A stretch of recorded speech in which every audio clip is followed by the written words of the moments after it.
My name is Elena, and for many years, my world was bright because of one simple thing, my husband's smile. Leo was the kind of man who carried sunshine in his face. He smiled at everyone, the old man who sold fruit on our street, the children playing in the park, even strangers who looked sad or tired. His smile made people feel safe. It made them feel seen. And for me, it was everything. I fell in love with Leo because of that smile. It wasn't perfect, but it was warm. It was honest. When he smiled at me, I felt like the world slowed down for a moment. I felt like I belonged somewhere soft, somewhere gentle. Our life together was simple. Breakfast at the small wooden table, Leo's jokes while I cooked, our evening walks, his laughter filling every quiet corner of the house. People said we looked happy. And we were. At least, I thought we were. But life changes quietly sometimes. Not with storms. Not with loud sounds.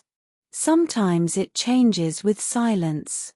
One morning, I woke up and noticed something strange. Leo wasn't smiling. I didn't worry at first. Everyone has bad days. But then the same thing happened the next day, and the day after that.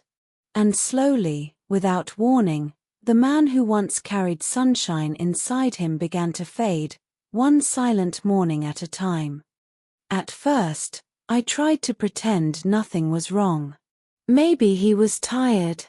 Maybe he had a long week at work. But small things began to change, quietly, slowly, until I could no longer ignore them. Leo stopped talking during breakfast. He used to tell me funny stories about customers at his shop or make silly jokes just to see me laugh. Now, he ate in silence, looking down at his plate. When I asked if he was okay, he would nod without lifting his eyes.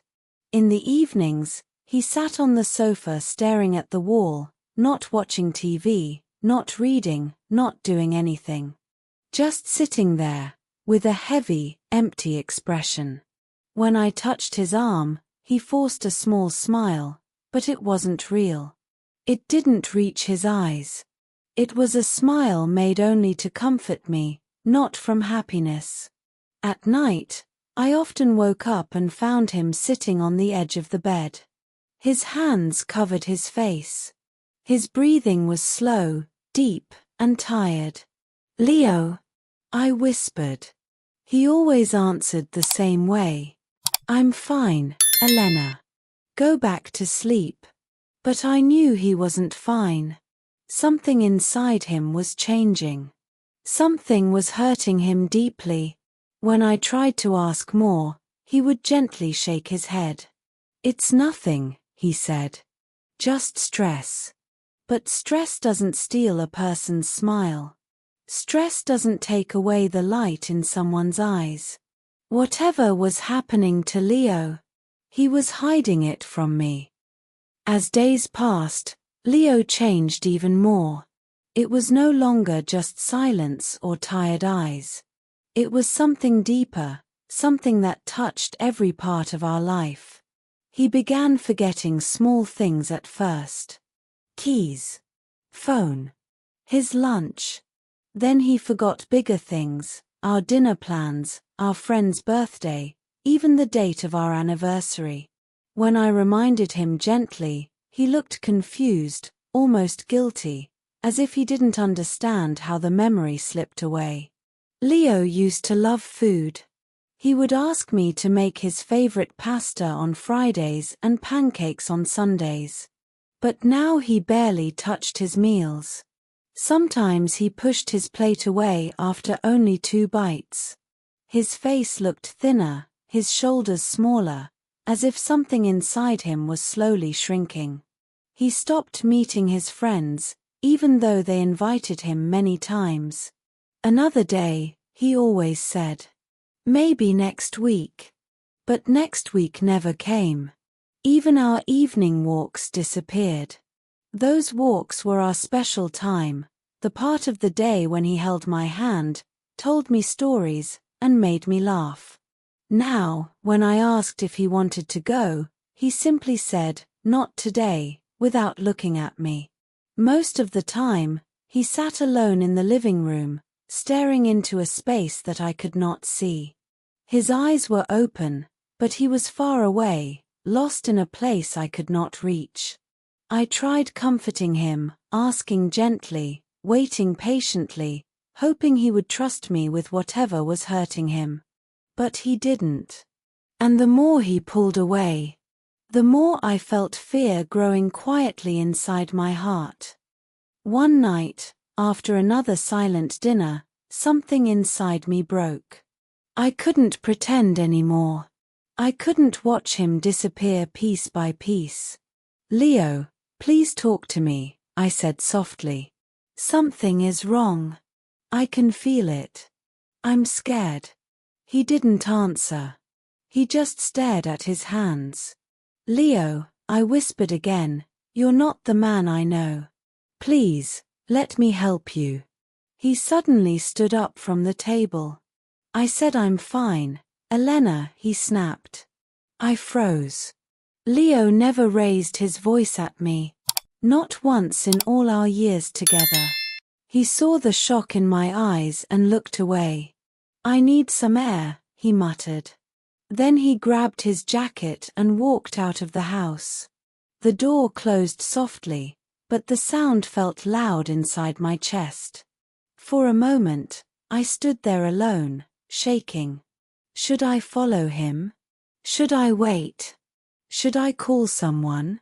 Instead, something caught my eye, a drawer slightly open near his desk. Leo always kept it closed. Always. Something told me to check it. Inside was a small envelope with my husband's name on it. The paper was slightly wrinkled, as if he had opened it many times. My hands trembled as I unfolded it. It was a letter from his doctor. "Dear Mr. Hale, your recent test results require urgent follow-up. Please contact our office immediately." The date on the letter was 3 months ago. 3 months. That was exactly when he stopped smiling. I felt the world around me blur. Leo wasn't distant because he didn't love me. He wasn't cold because he was angry. He was terrified. And he had been carrying that fear alone. Leo returned home late that night. His hair was damp from the cold air, and his eyes looked tired, more tired than I had ever seen. He sat down slowly on the edge of the sofa, as if every movement hurt. I walked toward him with the letter in my hand. He noticed it immediately. His face changed, fear, regret, shame, all at once. "Leo," I said softly, "why didn't you tell me?" For a moment, he didn't speak. Then his shoulders began to shake. He covered his face with both hands. "I didn't want you to see me like this," he whispered. His voice cracked. "Elena, I was scared." I knelt in front of him. "Scared of what?" He looked at me through tear-filled eyes. "Scared of the answer. Scared of the tests.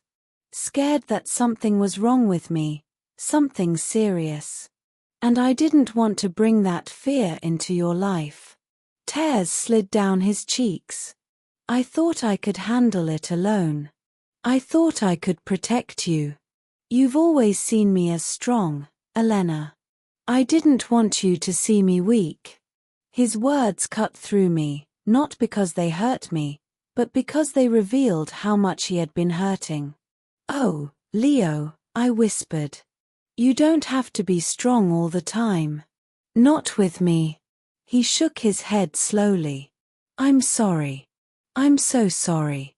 When the letter came, I stopped smiling because it felt like my world was collapsing. And I didn't want yours to collapse with mine. I took his hands gently. "I married your heart, not your strength. Whatever this is, whatever we face it together. For the first time in months, he leaned into my arms. Not in strength, but in honesty. The next morning, I called the doctor's office myself. My voice trembled, but I didn't care. My husband needs an appointment, I said firmly. Today, if possible. They heard the urgency and agreed. When I told Leo, he hesitated. Fear flashed in his eyes again. Elena, what if the news is bad? I took his hand. And what if it's not? We will never know unless we go together. At the clinic, Leo held my hand so tightly that my fingers turned cold. He looked like a man walking into a storm. I squeezed back, letting him know he wasn't walking alone. The doctor explained the results calmly and clearly. Leo listened without blinking. Finally, the doctor said the words that changed everything. Your condition is treatable. We caught it early. For a moment, Leo didn't react. Then he exhaled, a long, shaking breath, and covered his face as tears suddenly poured out. Not tears of fear. Not tears of loss. But tears of relief. I wrapped my arms around him, and he held me as if he had been drowning for months and finally reached the surface. The weeks that followed were not easy. There were treatments, medication, new routines, and days when Leo felt weak. But he wasn't alone anymore. I sat beside him during every appointment. I cooked for him, encouraged him, listened to him, and reminded him that his smile didn't define his strength. Slowly, very slowly, his energy returned. His laughter returned. And little by little, the man I loved found his way back to himself. Months passed, and slowly, our home began to feel alive again. Not all at once, not with loud changes, but with small moments, soft, gentle moments that reminded me of the man I married.